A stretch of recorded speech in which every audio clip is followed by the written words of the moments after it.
Ketemu lagi dengan saya. Kali ini saya akan membahas mengenai kategori pengacara versi saya. Tentunya ini sesuai dengan latar belakang pendidikan saya, salah satunya di bidang hukum. Jadi, ada 3 kategori pengacara menurut versi saya: pengacara terkenal, pengacara hebat, dan pengacara pintar. Setelah saya amati, pelajari, menelusuri, dan lain-lain, dalam kepala saya timbul pertanyaan, apa perbedaan pengacara terkenal, pengacara hebat, dan pengacara pintar? Berikut saya urai satu persatu. Pengacara terkenal, pengacara hebat, dan pengacara pintar memiliki perbedaan yang cukup signifikan, meskipun ketiganya memiliki peran penting dalam dunia hukum. Untuk pengacara terkenal, artinya adalah pengacara yang dikenal luas oleh masyarakat, baik karena keahliannya, kepribadiannya, atau karena sering muncul di media. Ciri-cirinya yakni salah satunya popularitas, memiliki popularitas tinggi di masyarakat, sering muncul di media massa, dan dikenal oleh banyak orang. Secara branding, memiliki branding yang kuat dan mudah dikenali tentunya. Klien terkenal seringkali menangani kasus klien terkenal atau kasus yang menarik perhatian publik. Contoh, Hotman Paris Hutapea, Elsa Sharif, dan Todung Mulya Lubis. Untuk pengacara hebat, definisinya adalah pengacara yang memiliki kemampuan dan keterampilan yang luar biasa dalam menjalankan profesinya. Ciri-cirinya apakah? Memiliki keahlian hukum, yakni memiliki penguasaan hukum yang mendalam dan strategi hukum yang jitu. Keterampilan persuasifnya yang tinggi untuk meyakinkan hakim dan juri. Kemampuan negosiasinya yang baik untuk mencapai kesepakatan yang menguntungkan klien. Memiliki integritas tinggi yang menjunjung tinggi kode etik profesi tentunya. Contoh, pengacara yang berhasil memenangkan kasus-kasus rumit dan kompleks mendapatkan penghargaan di bidang hukum dan diakui oleh rekan sejawat. Untuk pengacara pintar adalah pengacara yang memiliki kecerdasan dan kemampuan intelektual yang tinggi.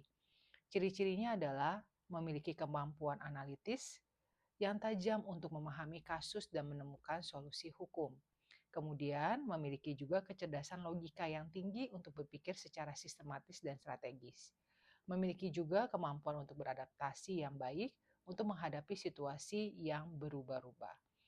Contohnya adalah pengacara yang memiliki gelar akademik tinggi, memiliki riset hukum yang mendalam, dan mampu memahami hukum secara kompleks. Jadi, perbedaan utamanya adalah pengacara terkenal lebih fokus pada popularitas dan branding, pengacara hebat lebih fokus pada keahlian dan keterampilan dalam menjalankan profesi, pengacara pintar lebih fokus pada kecerdasan dan kemampuan intelektual. Ketika Ketiga jenis pengacara ini tentunya memiliki peran penting dalam dunia hukum. Untuk pengacara terkenal dapat membantu meningkatkan akses terhadap layanan hukum. Pengacara hebat dapat membantu menyelesaikan kasus dengan efektif, dan pengacara pintar dapat membantu mengembangkan teori dan praktek hukum. Meskipun demikian, idealnya seorang pengacara memiliki ketiga aspek tersebut: terkenal, hebat, dan pintar. Hal ini akan membuatnya menjadi pengacara yang sukses dan tentunya disegani atau dihormati di masyarakat. Apakah pengacara terkenal selalu hebat? Tidak selalu, meskipun pengacara terkenal memiliki kualitas dan seringkali memiliki keahlian tertentu, tidak semua pengacara terkenal juga hebat. Popularitas tidak selalu sama dengan keahlian. Pengacara terkenal bisa saja populer karena faktor lain seperti penampilan, kepribadian, atau strategi marketing yang jitu, bukan karena keahlian hukumnya. Kehebatan diukur dari kinerja.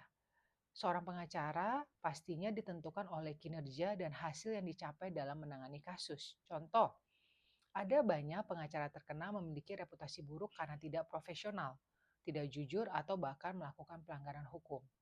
Beberapa pengacara terkenal mungkin memang hebat dalam profesinya, tetapi tidak semua pengacara terkenal memiliki keahlian yang luar biasa.